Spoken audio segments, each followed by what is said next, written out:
Hello, and welcome to the newest episode of On the Odd. If you enjoy On the Odd, please consider supporting the show at patreon.com/ontheodd. From the paranormal to the extraordinary, from the weird to the wonderful, this is On the Odd.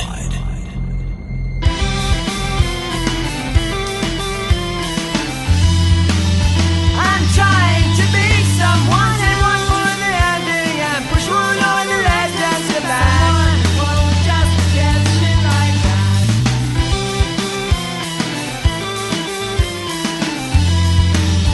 I'm trying to be someone, step one off the moon and forget it, cause the next one's go someone. One words attention less down.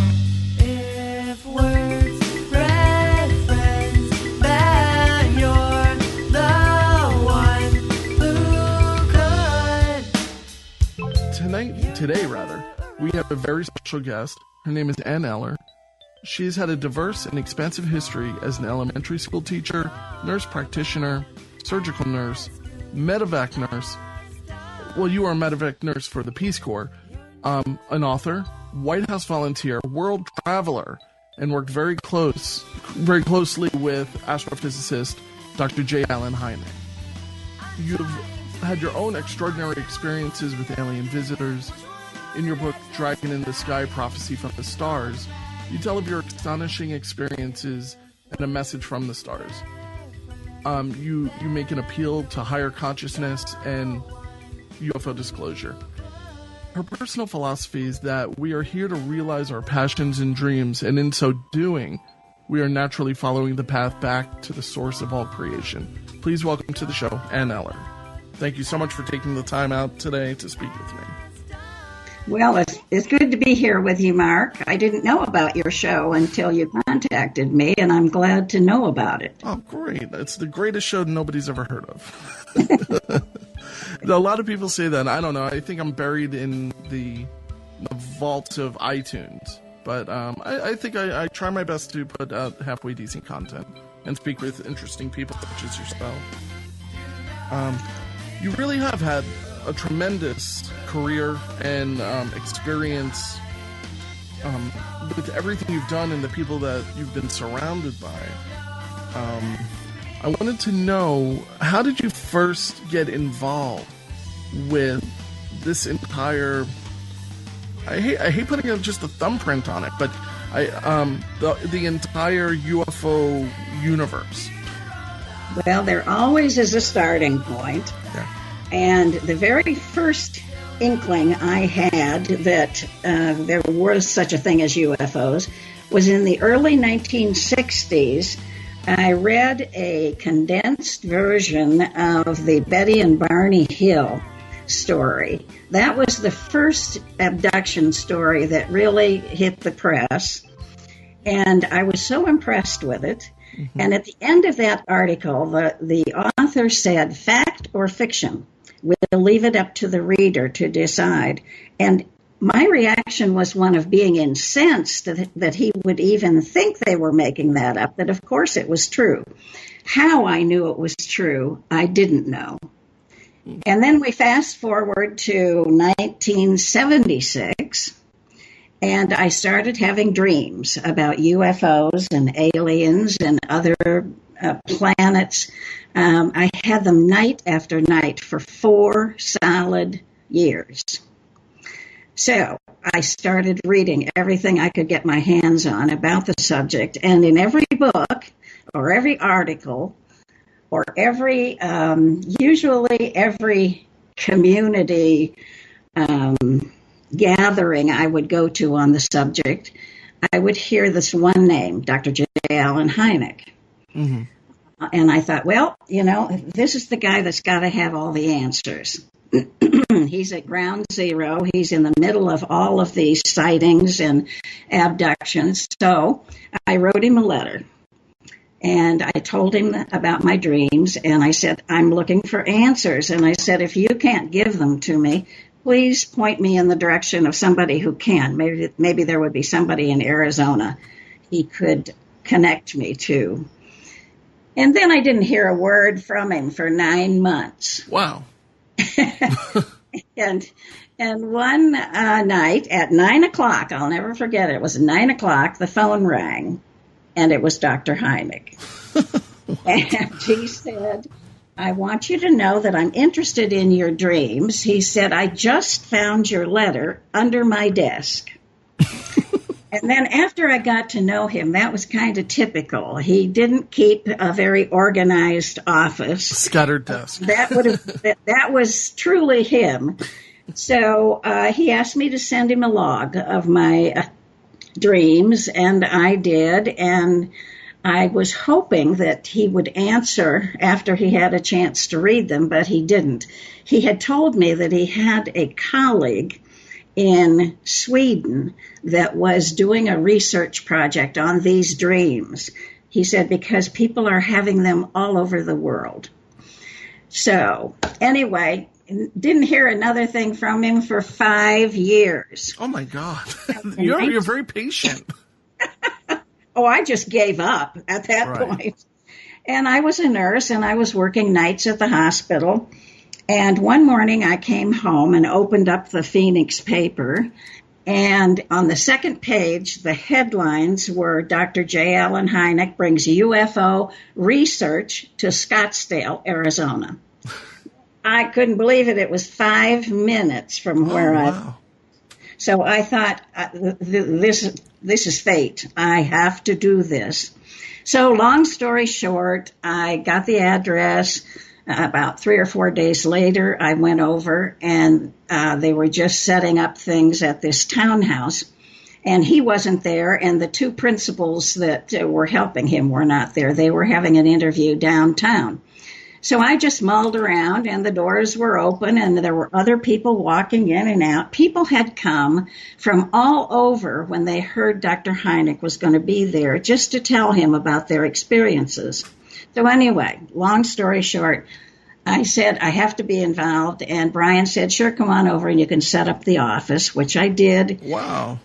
Then it was about 2 weeks before I even met Dr. Hynek, because the office was not in his home.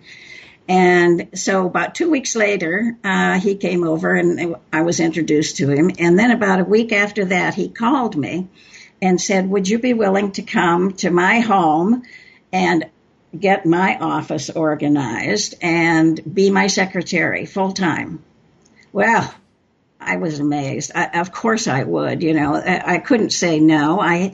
This was just one of those things that you had to do. You just had to do it. So you're leaving behind a career in nursing to do this as well.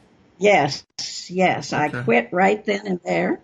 And he said, I can't pay you much. He said, I can pay you $100 a week. Well, I was making about $200 a day at the hospital at that. So, but it didn't matter. I had to do it. So I did it. And this was the last year of his life. It was not too long after it was in that summer that he was diagnosed with prostate cancer. So at least I had the experience with him and with this topic during the last year of his life. And you couldn't believe how much material there was. There were like 10 filing cabinets, 5 drawers each, just loaded with cases and histories. And it was just, you couldn't get through it. There was so much. But whenever I had a spare moment, I would pick out a file and read it. It was just fascinating. Mm-hmm. But anyway.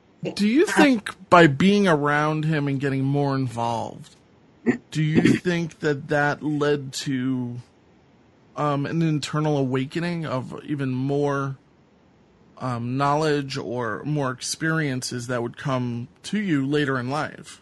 Oh, sure. Yes, definitely. Because now I was with him on a daily basis, and he was being monitored on a minute-by-minute basis, so I was also. And the government also had us bugged and pegged, and oh my goodness, it was really something. And then he kept a secret coded notebook, which I knew nothing about it until I found it open one day on the desk. And in my straightening up of the office, I found it. And it was in code. I didn't know what kind of code it was. The only code I had seen had been Morse code. And it had a few dots and dashes in it, but it had numbers and it had other symbols in it. And he kept it daily. I was totally unaware of this for at least the first 6 months that I worked there. So I thought, well, he's working both sides of the street. But I wasn't sure who the other side of the street was. At that point, he was supposed to have left the government. And the government was supposed to have shut down their UFO research and their Project Blue Book. But it wasn't shut down. So he was still working for the government, and he had to have been working for the aliens, too. So it was very, very interesting. No, anyway. That really is. One of the things that I always found interesting about Dr. Hynek, and please correct me if any of this is incorrect, but that he was a master debunker. Like it was his focus to. Oh, absolutely. That was his debunk. job. I mean, this was to bring. I mean, like right now, for instance, if you do a Google search for buying the best car, it's 99%, maybe not, that's exaggerating. It's like 95% noise. It's look at me, look at my idiotic webpage.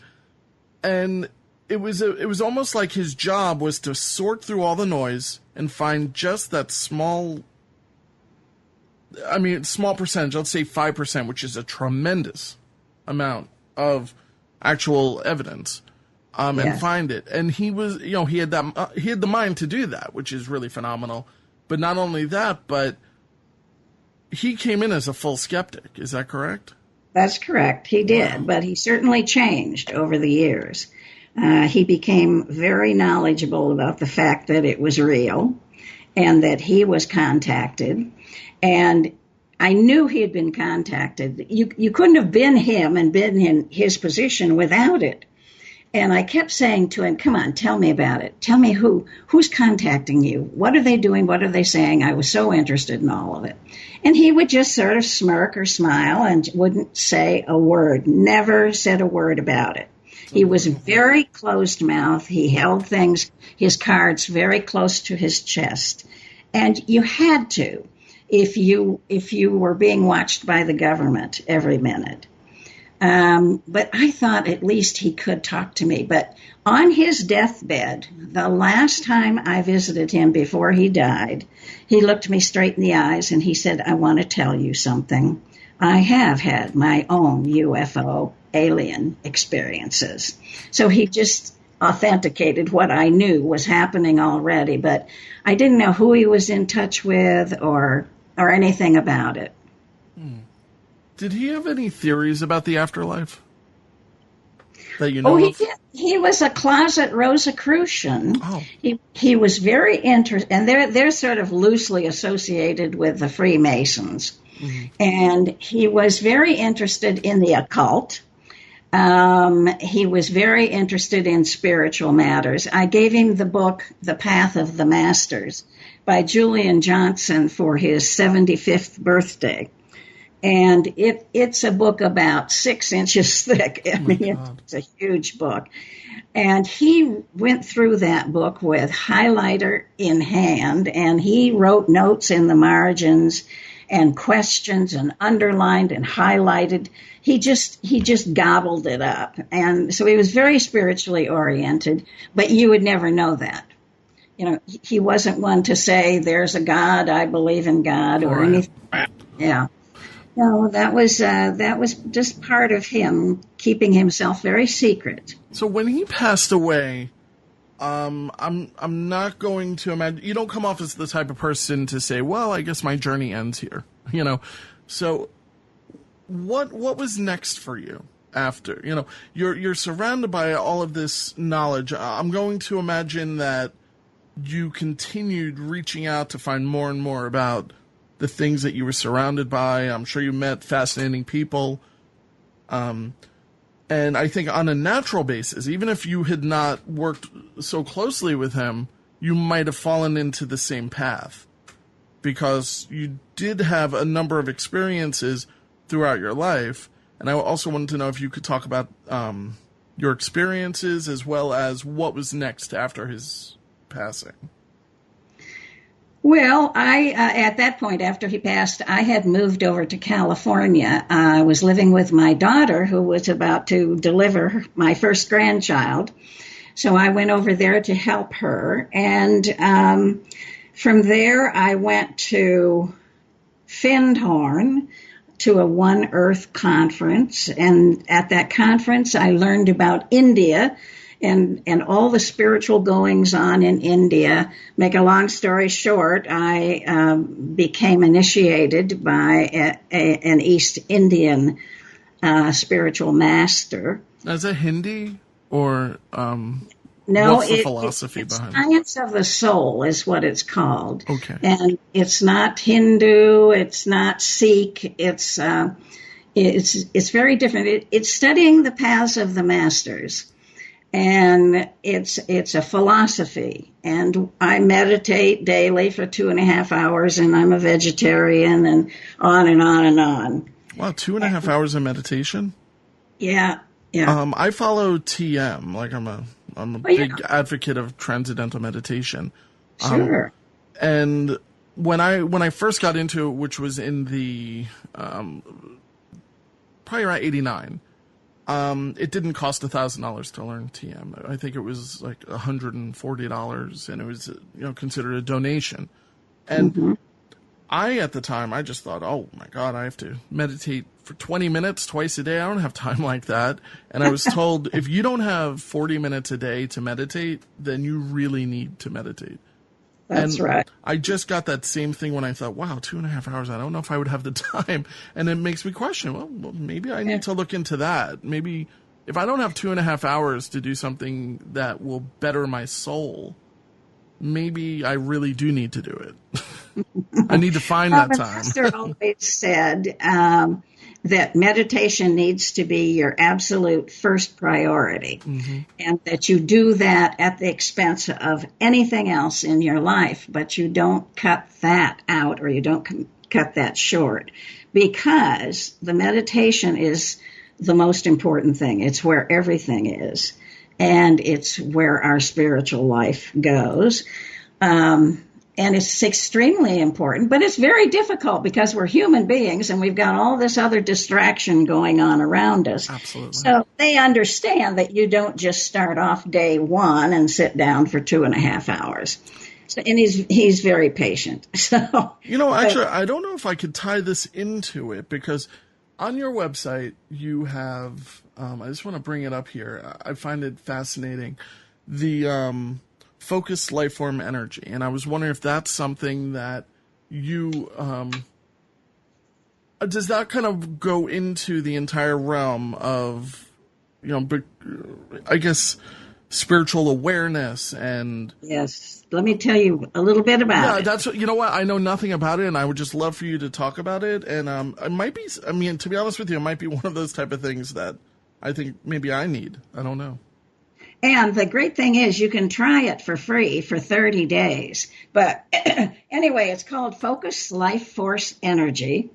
It's like, prana or chi. It's the life force that we have within us. Excuse me. But this technology zeroes this focused life force energy into your cell phone or into your home, either one. Or both. And what happens is, let me give you a little history. Dr. Hawkins was a psychiatrist here in Sedona for many, many years. And he studied people, and he drew up a consciousness scale from 0 to 1,000. And he built this machine that you would register what your vibration was, what frequency were you vibrating at. And he assigned certain things to the different frequencies. So it was from 0 to 1,000, and what he found was that most people fall within 200 to 300 on the scale. But this focused life force energy puts you in a bubble at 585 on that consciousness scale of pure love. That's the realm of pure love. Now, can you imagine how your life will change if you're walking around in this bubble of pure love 24 hours a day? It will expand your consciousness. Your sleep and your meditation will be deeper. It will boost your natural healing ability. It increases your focus, your concentration, your creativity. It energizes your living and your workspace. And if you keep it if it's on your iPhone, if you keep it within 4 feet of you, it will start healing you at the cellular level. So when I go to sleep at night, I keep it near my bedside. And the other thing is, it renders your iPhone safe. You don't have any of the negative attributes associated with that, the frequency of the iPhone. So you can keep it on you all the time. You can keep it close to you. It is wonderful. I've been using it now for a year. And I will be 82 years old next month. And I went to Geneva, Switzerland last month and spoke at the first Interplanetary Federal Peace Conference. Fabulous experience, fabulous. And I've been invited to China in October to speak also. There is no way I would have the energy or the stamina to do this kind of traveling if I didn't have the help of this focused life force energy. So your people who listen, and you yourself, Mark, click on that link on my the home web. As you're talking, I am actually. I'm like reading it as you're and talking. You can read more. You can read more about it, and then you can decide if you want to try the free trial. And you do the free trial because that will convince you that it's worth it. And then if you decide to sign up for it, it's less than a Starbucks cup of coffee a day. It's $30 a month, $1 a day. My God, for all of this help, it is so worth it. So anyway, I just wanted to put that out there because I'm very involved in this new technology. One of the two other things that we've got now are the med bed. Have you read about that? The med bed? No, I'm not aware of that. Well, you can get it. It's like if you saw the movie Avatar, you know, that bed he got in and then they shut the top. Yeah, it's almost like an oxygen bubble or something. It's like that, but you go there's no medication. You go into a very, very deep sleep and it rejuvenates you from the cells out, and that can take you back to whatever age you want to go back to. In my case, being 82, I might choose to go back to being 30. And it can do that. When I step out of that bed, I can be 30 years old. I mean, it's just space age fabulous. Well, I'm going to put a link to that, too, because I just did a quick search on it. That looks really interesting. Yeah. Read about that. It reminds me of the movie Alien. I hate bringing up science fiction sometimes, but you remember the movie, right? We're in Star Trek right now. It's true, I'm telling right? We are. It's science fiction, you know.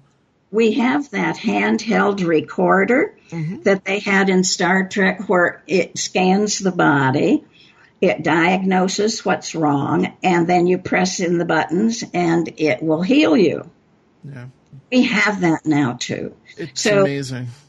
And Trump is going to see that these things get out to the general public. Right now, they're being used in our extended secret space program.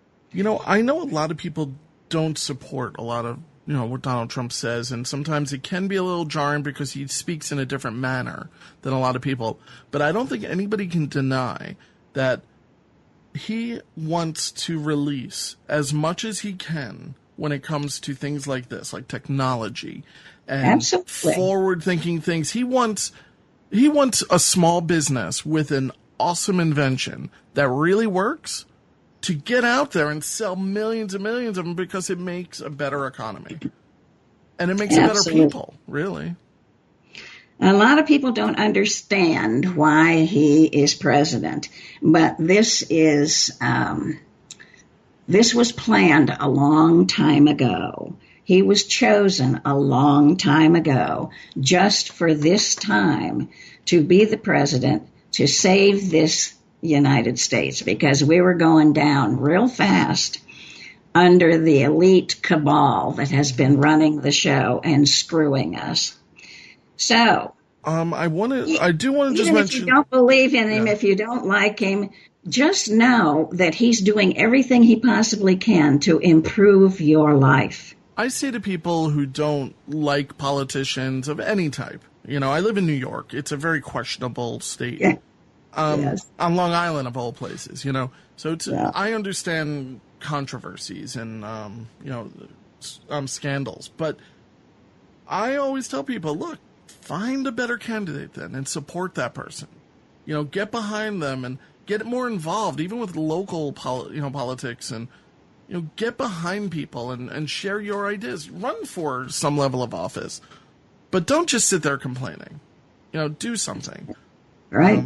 I'm not doing anything. I have no interest in politics. Well, you try that focus life force energy, and you'll start doing something. Oh, no. I love it. I'm really going to do it and then see how my meditation is. And you know what? I'll reach out to you. Maybe if afterward I can discuss how I felt about it. And I would I'll love reach out to you and see if you want to have another conversation about it. I can. Sure. I love this kind of stuff. I have a lot of beliefs in forward-thinking ideas like this. And MedBed, it looks really kind of cool. Oh, I was going to say, it reminds me of the beginning of Alien, when they first wake up in these kind of pods that are covered. Yes. Yeah. And I always thought, I'm forgetting what it's called. It's a deep state of meditation that people do in water. I forget what it is. But it's like you create kind of an out-of-body experience, or you trigger one. Yeah. And it kind of reminds me of that, but that always frightened me. That's just a little too claustrophobic for my personal tastes. But this is something that anybody can use now. The MedBed and the recorder and the replicator aren't going to be able to be used by the common ordinary man for at least a couple more years. But this is something you can use right now, and it's just great. So I want to tell you a little bit about my alien experience. Sure. That'd be great. This was when I was working with Dr. Hynek, and he sent me to Wyoming, to the university in Laramie, where Dr. Sprinkle, Leo Sprinkle, was having a UFO contactee researchers conference. And he said he felt badly that he could only pay me $100 a day. So he asked me if I wouldn't like to go to that by myself. And I said, I would. Got up there, and it's in my book. I tell the story in great detail, but I'm just going to shorten it for this necessary. But I had been asking for my own ET experience for a long, long time. And I knew in some way I was connected because of all the UFO dreams. I knew I wouldn't be having them unless there was a reason, a purpose. So, and I was never afraid. Never have I been afraid. It was all just great. So I got to the university, and there is a ranch up there right outside of Laramie that was owned by Pat McGuire. And the ranch, the land, was very much like here in Sedona. There were a lot of intersecting ley lines. There was a real power spot. And there seemed to be a window that spacecraft could come through. So people were hearing the story about his ranch in the conference. And what happened was he tried drilling for water on the ranch, and he couldn't find a well. He just couldn't find it anywhere. So one day, a spacecraft landed right there on his ranch, and the ETs got out and found him and showed him exactly where to drill. And so he did, and he's had water ever since. But Wow. that's how the whole thing started. So we got out there. Anyway, this couple that had helped put on the conference took me out. I stayed an extra day just to go do this. And we walked the land. Pretty soon we started picking up, psychically, picking up that there were ships around and ETs around. And there was a whole herd of antelope there also. And at one point, the whole herd just spooked and ran. And it was at that point that a ship had come through the window. They were still in the etheric. We did not see a physical ship. But we began picking up the occupants of the ship. And I had a message to go stand by this pile of rocks. And I did, and I closed my eyes, and I held out my arms. And with that, I was hit right on the middle of my forehead, at the third eye. I was hit with a beam of pink light. And it was so strong that I was being pushed to the ground, and yet I was feeling as though I was being lifted up off the ground at the same time. And this was pink, pink, pink inside my head. And my body started vibrating all over. I was being shoved to the ground. There felt like a steel rod being jammed down the back of my neck and down my spine and out my tailbone. And then this pink light turned to white and became whiter and whiter and hotter and finally burst in my head like a starburst. It was those little sparklers on the 4th of July. Sure. Went off inside my head. And at that point, I am on the ground now. But during this experience, I had a couple of thoughts that stuck with me. And one was, I'm going somewhere, because I felt like I was being lifted off the ground. And I felt like the two people I was with were way, way far away. And then the other one was, we're changing souls. Huh. Did you feel out of control at this point? I felt like I was being electrocuted. Wow. That's how I felt.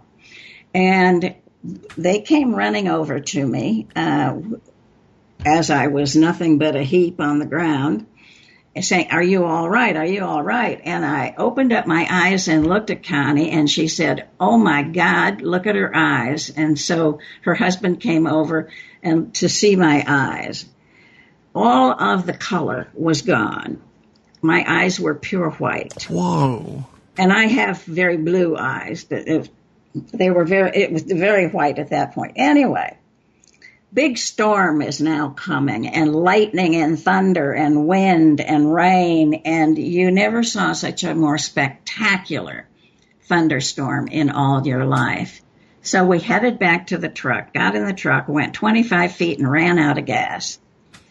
So, oh, my God. Doug had to get out of the truck and go to the next ranch to get somebody to take him into town to get some gas.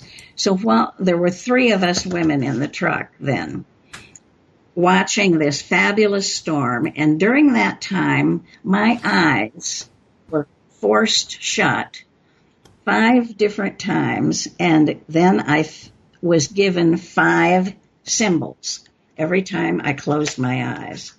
And the first symbol was this dragon in the sky, flipping his tail back and forth, mean looking dragon.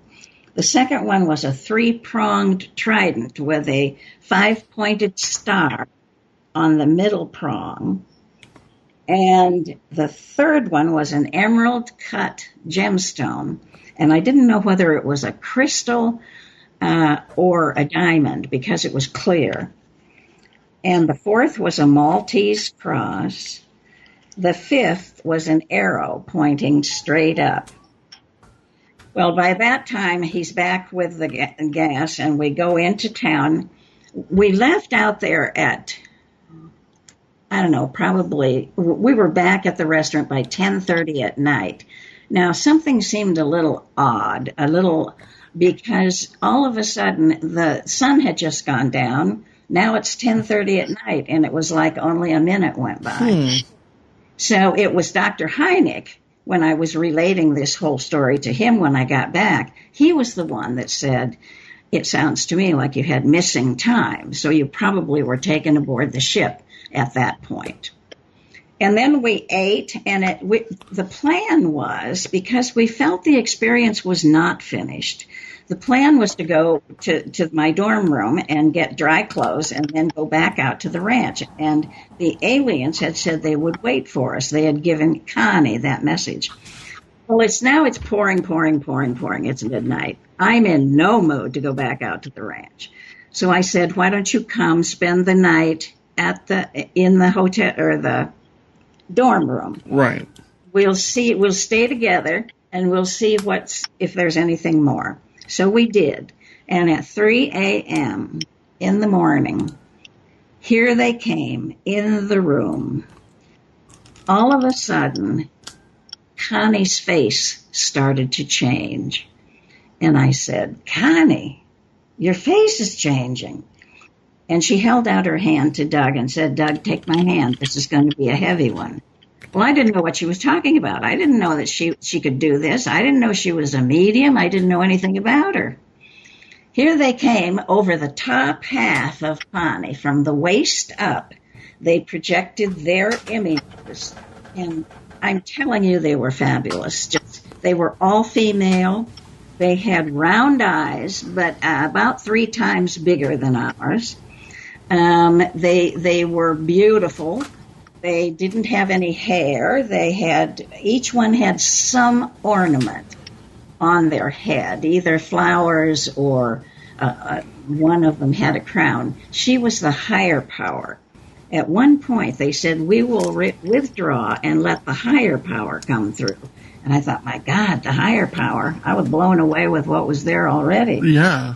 And in came this ancient being with, how E.T. had wrinkly skin, too much skin for his frame. Sure.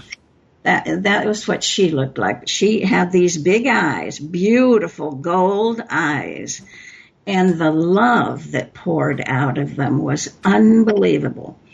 The whole room was just bathed in this atmosphere of love. We were absolutely transfixed. And I asked her what had happened to me out on the ranch. And she said, in your language, you would call it an initiation. She said, you've been given higher powers, and you will now be receiving communication directly. This was all telepathically? No, or this was through Connie's vocal cords. Okay, so channeling, I guess. Yeah, they spoke through her vocal cords. And then, let's see, what was the next thing that... Anyway, I asked her if the mission was on track and would the mission be completed. And she said yes. What mission? I wasn't sure. But it seemed like the right question to ask.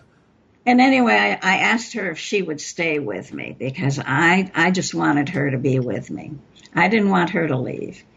And she said, we have always been with you. So then this had gone on for quite a while, and finally the other one said, we will withdraw now so the channel can breathe. And you could feel them leaving the room. You could actually feel them leaving the room. And then Connie fell over on the mattress and took a great big gasp of a breath. When the higher power had come in through her, she was taken out completely. Before that, she was still slightly aware that there were different beings coming in and leaving and other beings coming forward. But it took about 3 weeks after this for her cheekbones to go back to their normal place in her cheek. That's how much she had changed during all of this. Well, it was an absolute mind-blowing experience. I was a changed person. And they're just so wonderful. They're so beautiful, and they're so loving, and they're of such a high vibration. Now, you're saying they. Are we talking about the Zeta Reticuli? Or No, okay. no. This group, which I call my sisterhood of light, because I felt a definite connection with them. So at some point, I think I have been one of them. And I liken it to, and this is a bad analogy. I'd have to think of a new one. But if you were in a convent, and the sisters, and then there was the Mother Superior. And the Mother Superior would have been the one with the higher power. But it was that makes sense to me. I mean, I think that's a great analogy. It felt like a sisterhood to me. And they've been around, and occasionally I hear them speak. But mostly it's as though they've put some kind of a filter in me, so that I run things through this filter and I can be much more discerning of things. So anyway, that's that. And let's see, where do we go from here? No, I did want to bring up about Planet X. Yeah, I wanted to ask you about Planet X, and I think Planet X really lends itself to why we're having so many natural disasters right now. We're having a lot of earthquakes because of man-made interference, but we're also having a lot of natural earthquakes, more than ever. Volcano eruptions. These are things that are naturally occurring. I always say to people, the planet's fine. It will just shake us off like fleas. But I wonder, is the Earth fine? Is there a time where, because things that you have spoken about in the past are the end of times. Now, with the end of times, is that also the Earth itself? Like, are we looking at it becoming a dead Earth? We're going through a spiritual ascension right now. Us physically and spiritually, we're going through it, and the planet is also going through it. The planet is going to survive, and it's going to be in the fifth dimension. We're going to the fifth dimension also. It's happening right now. We've been going through this ascension for probably 3 or 4 decades now. But now it has totally speeded up to the point where we're going to make it. It seems like we're at a crescendo right now, doesn't it? Absolutely. And we can thank our lucky stars that the extraterrestrials are here around the planet, because they are helping to keep the planet together through all of this. Nobody quite knows what's going to transpire, and that's why we have hundreds of extraterrestrial civilizations around our planet. Some are assigned to certain duties, others are just here observing, because this is the first time that Planet X, or Nibiru, that comes through every 3,600 years, it's the first time it has come through at a point where humanity is going through this huge spiritual ascension, and nobody quite knows what's going to happen. So they're trying to slow it down and trying to give us more time to wake up and to choose to be service to others rather than service to self, and to go through this spiritual ascension and go to the fifth dimension. Now, it's okay if you don't. You're not going to be penalized, except that you'll be staying at the third dimension for a long, long time before you get another opportunity to make this huge leap. So the ETs have been helping us, because this is supposed to be the most severe passage of Nibiru. It's coming closer to the Earth than it ever has before in the last 50,000 years.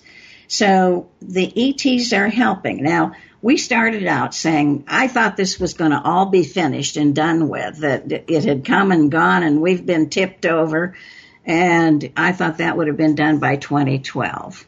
They have slowed everything down. And this is how they've done it.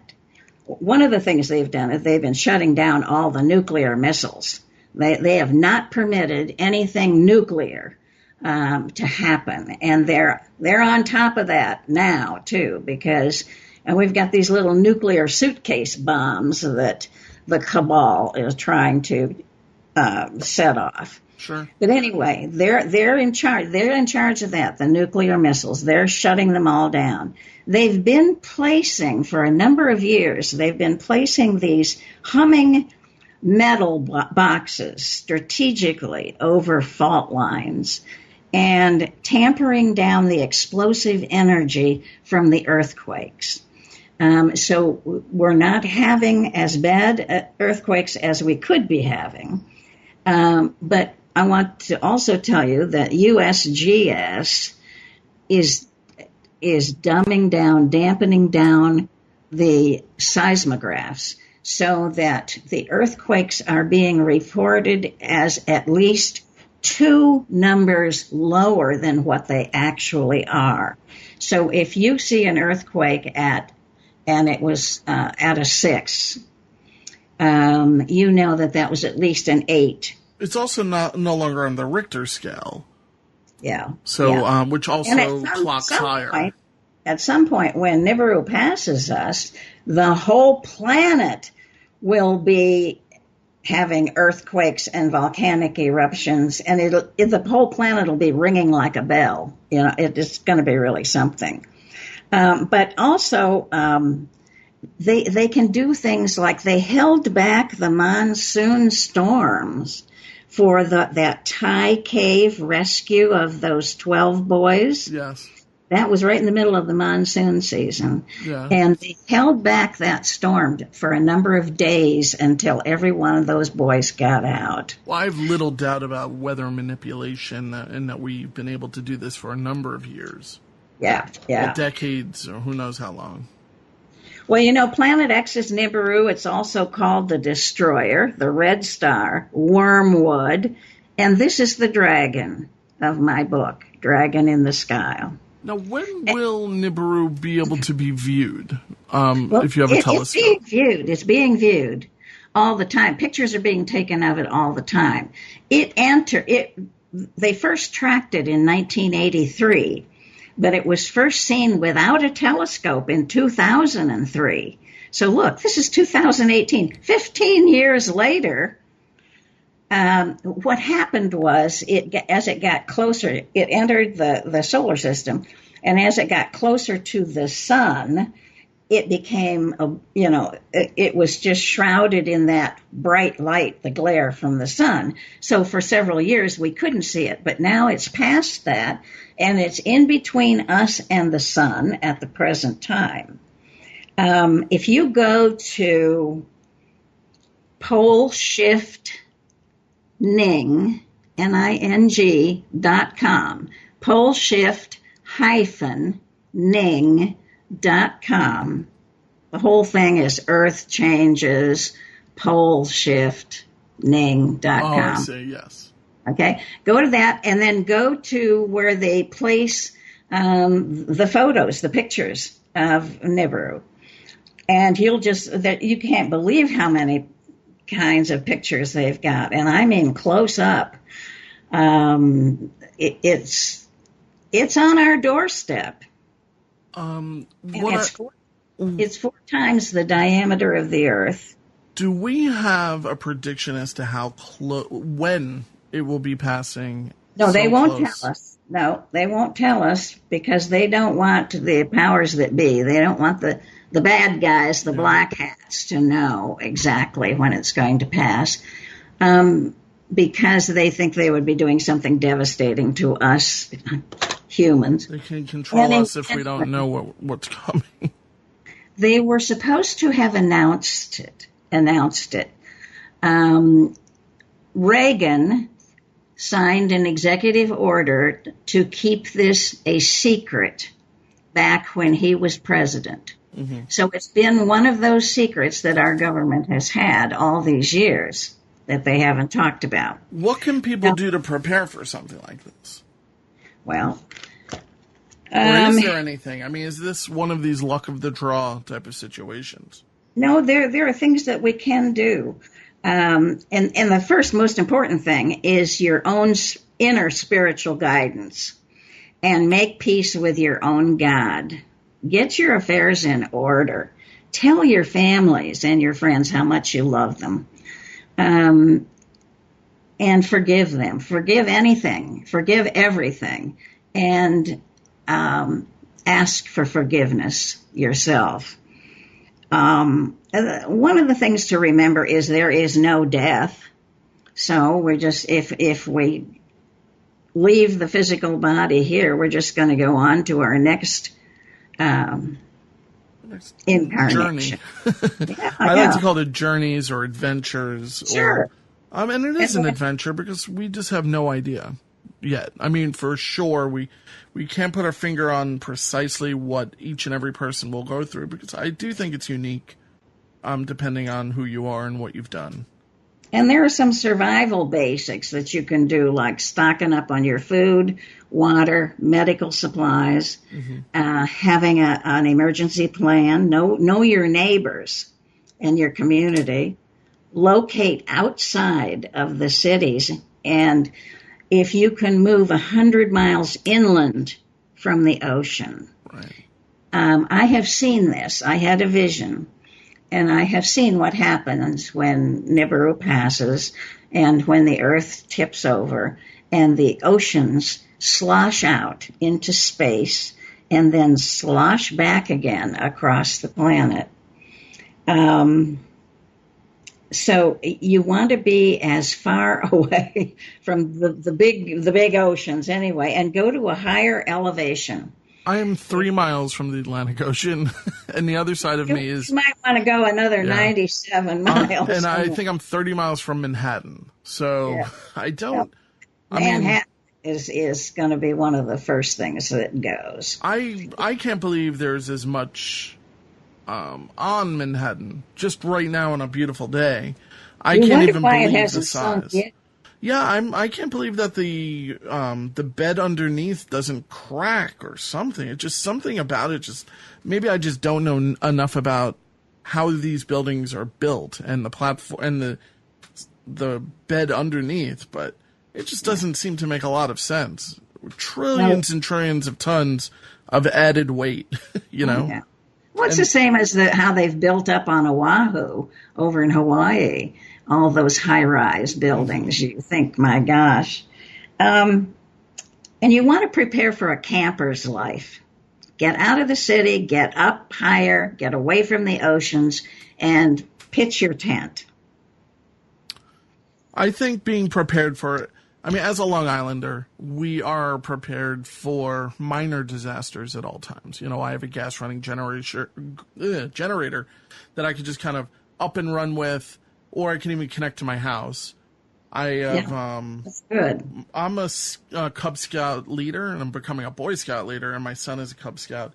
So we are actually working a little bit. I mean, it's kind of soft, but we're preparing more and more, and I'm getting more and more involved by getting the opportunity or an excuse to buy this stuff, because the wife doesn't really like it when I come home and say, well, I spent $500 on a tent, you know.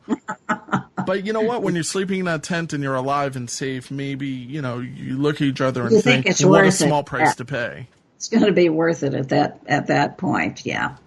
But keep in mind that the ETs are helping us.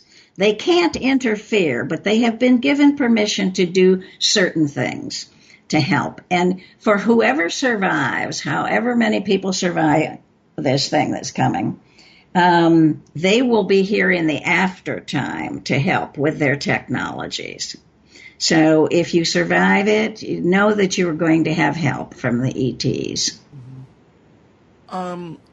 There are two other things, if I could just squeeze in questions. They're a little scattered on what we're talking about, but I forgot to ask you before. Sure. I came across, I don't know if I read this or if it was on an interview maybe that you had done, but you came across a letter in in Dr. Hynek's office that had never been opened from the 1950s. It discussed intelligent signals that I forget what level, what type of person or what organization wrote the letter, but they were, he was an Asian man that was in the astronomy department at Ohio State University. Okay. And it was in the early 50s. And I came across it as the secretary. I opened all the mail, and I thought, my God, the postmark on here is the 1952, and it hasn't been opened. And I thought that's just typical of Dr. Hynek. Yeah. It was stuck in a book, peeking out of a book. And so I thought, well, I'll open it. So I did. And the minute I read what was in it, I knew I shouldn't have opened it. Because it was one of those things that Dr. Hynek knew exactly what was in it, and he didn't have to open it. He was just holding it for that astronomer as evidence that he had received radio intelligent transmissions from the vicinity of Venus on his radio telescope. Wow. And in case somebody came along later and said, oh, I've discovered this and I'm the one, he had proof that he'd gotten them. And I thought, they've had intelligent signals from the vicinity of Venus since 1950, 52. That's and look, amazing. It's just crazy, isn't it? What was SETI all about, for God's sake? And all the money we poured into SETI. We're looking for those aliens. Right, it was a pacifier. It was just to let people know, people think that they're doing something when they're not. Or they're discovering it and they're just kind of sitting on the data, which is what it kind of sounds like. The other question I wanted to ask you is, you received a massive download when you went, you claim also to have never been abducted because you went willingly. But you received a download of information from a group of Zeta Reticuli. And I was wondering if you can discuss the process and your physical experience with that. And did you feel kind of overwhelmed by that? Because I can't imagine it would be easy.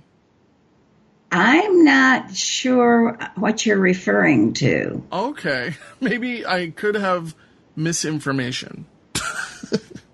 Maybe I've blanked it out. Oh, it's possible. What I'll do is I'll email you the question, and if we speak again soon. Okay, all right, that'd be great. But I very often what will happen is I'll think I read something from someone, and then it kind of goes there, or maybe it channeled into my writing, and you'll there you go. Who knows? Yeah. Who knows? But find out a little bit more about it and let me know. Well, I do apologize for that, but for implanting that. But Ann, I want to thank you so much for taking the time out today to speak with me. I just wanted to also just mention again your dragoninthesky.com website where you can purchase your books, your book, and you can also purchase on Amazon. But if they go through you, I always like buying directly from an author. Not just because it helps. Well, actually, if you order it through the website, it'll go to the Book Tree in San Diego. That's my publisher. I just like dealing as direct as possible when I can. It's not to say I don't love Amazon, because we certainly do in this house. But Amazon is a necessary evil, it seems, these days. But do you do any type of autographs or anything like that with your books? Yes, if I have them here and I'm giving them out here, I do autograph. Right. Okay. I don't have a supply of them there or with Amazon, however. But if anybody really wanted an autograph and they bought the book, if they would just send me the book, I'll be glad to autograph. I think that's awesome. And I just wanted to mention before we quit about the free 30-day trial on that focused life force energy. Yeah, that seems really, really intriguing. As I said before, I'm going to try it, and I'm going to see how it works with my daily TM meditations, and just see if it just how it affects me on a day-to-day basis. I like subtle things, but you never know when these subtle things become large, dramatic changes in your life. Yeah. And during that trial period, they tell you to turn it off at some point and see if you notice a difference, as you're doing it. So I think you'll find it very helpful and very interesting. And it's either anneller.com, ANNELLER, or dragoninthesky.com. Yeah, and I'm going to put everything in the show notes as well as on my website. And again, Ann Eller, thank you so much for taking the time out today. We really appreciate it.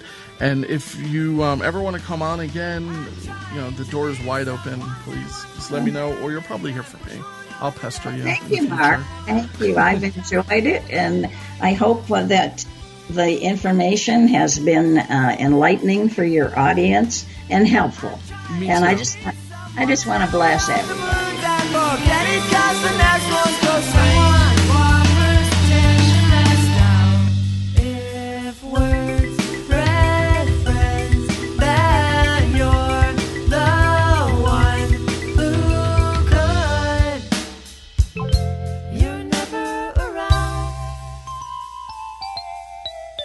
Without small leaves, you're about as good as done. You're never around.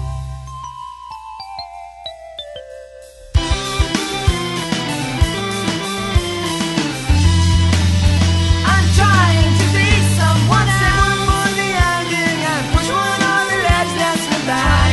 Keep all the baggage intact. If words break friends, then you're the one who could. You're never around without